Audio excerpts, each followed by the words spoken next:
dan kami dianggap sebagai masyarakat aturan mafia. Sudah turun Tukang olah kemari, sebenarnya bukan itu. Kami belajar ilmu mafia untuk menghadapi mafia di Nagan Raya kali ini, termasuk mafia korupsi. Oke, kami disebut tukang olah. Yang kami olah adalah usaha kami di Jakarta, bekerja sama dengan pengusaha luar. Kami olah bukan mengolah orang, mengolah dolar supaya kami bawa ke Nagan Raya ini, supaya saudara tahu. Jadi jangan ada lagi. Kita semua ada masalah. Ada masa lalu, ada masa depan. Lebih baik jadi penjahat duluan, sekarang jadi ustaz, daripada jadi ustaz akhirnya jadi penjahat. Setuju?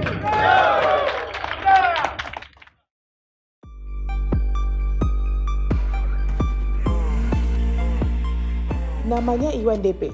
Ia sempat menghiasi jajaran pengusaha sukses asal Kabupaten Nagan Raya di Jakarta dan Banda Aceh. Dengan mobil mewah produk Amerika, tak jarang banyak kolega dan pejabat daerah yang terkesima.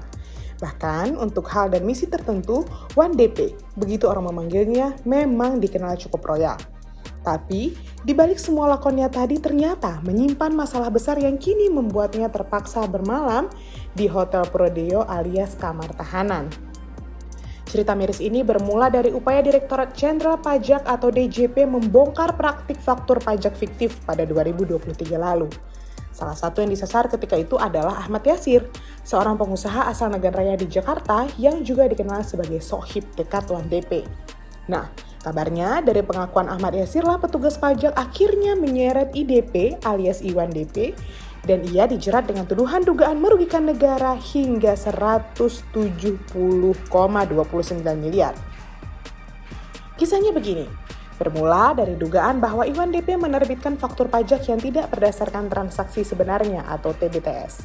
Itu terjadi sepanjang tahun 2021 hingga 2022. Dalam aksinya, penyidik menemukan 4 perusahaan yang dijadikan kendaraan penerbit faktur, yaitu PT TNK, PT BKG, PT BTJ, dan PT ANL.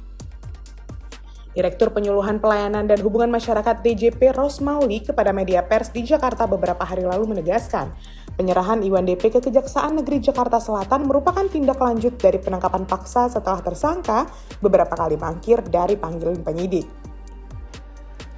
Tersangka tidak memenuhi panggilan tanpa alasan yang patut dan wajar. Karena itu, penyidik DJP bersama tim Korwas PPNS Bareskrim Polri melakukan penangkapan, kata Rosmauli pada Jumat 9 Januari 2026. Nah, faktur-faktur itu dijual kepada perusahaan-perusahaan pengguna dengan imbalan persentase tertentu dari PPN yang tercantum. Akibat perbuatannya, Iwan DP dijerat pasal 39A Undang-Undang KUP dengan ancaman 2-6 tahun penjara. Setali 3 uang, kasus ini juga menyeret Ahmad Yasir yang sebelumnya sudah lebih dulu ditetapkan sebagai tersangka dalam perkara serupa. Pak Ahmad Yasir ini sudah digadang-gadangkan jadi Bupati Bogor, tapi saya tidak setuju. Kenapa harus membangun Bogor? Kenapa harus membangun daerah lain? Sedangkan daerah sendiri lagi terpuruk dari segi ekonomi, dari segi kemakmuran rakyat, dari segi pembangunan, dari segi infrastruktur. Kita ketinggalan zaman, Nagan Raya ketinggalan zaman. Dana cukup banyak dari pusat, dana hibah, dana bos, banyak dana termasuk dana dari Kementerian Agama. Tapi nggak bisa masuk karena mereka di sini bukan mafia. Mereka alim berselimut dengan kemunafikan. Tapi hadir Ahmad Yasir kala ini terbuka apa adanya. Inilah kami. Inilah kami untuk memakmurkan Nagan Raya ke depan. Setuju? Hidup Ahmad Yasir. Becut langit, pegah haji, nyu kenyataan. Hansip tak bangun Nagan dengan APBK. Hansip. Kita perlu donatur, perlu investor untuk membangun, membuat lapangan kerja di Nagan Raya ini supaya masyarakat kita bebas dari pengangguran. Hidup Ahmad Yasir! Hidup Ahmad Yasir!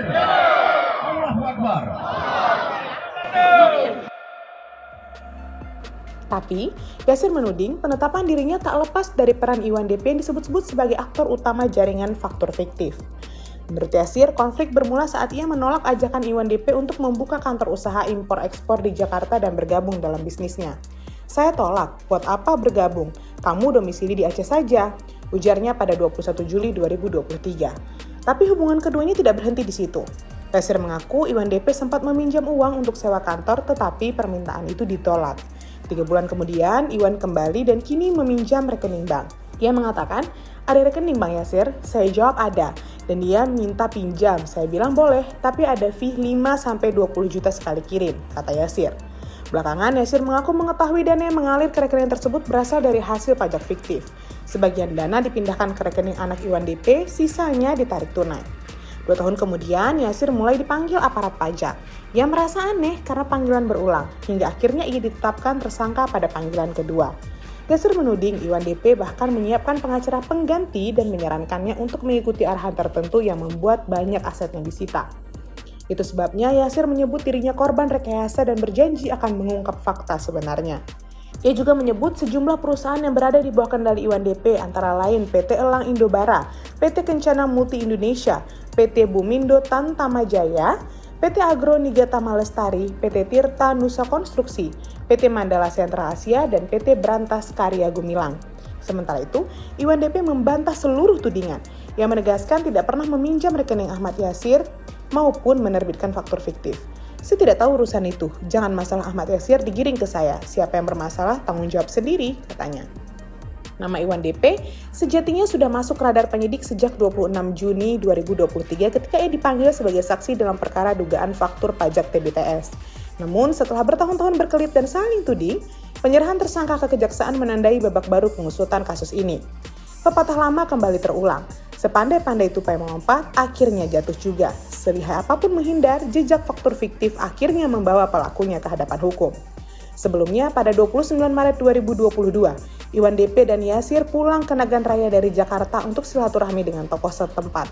Rencana Iwan ingin mengusung Yasir sebagai calon Bupati Nagan Raya pada Pilkada 2024 batal, karena Yasir lebih dulu diciduk aparat. Kini, babak cerita Iwan DP memasuki fase pengadilan, menunggu proses hukum yang lebih panjang. Selamat, Bos Wan DP!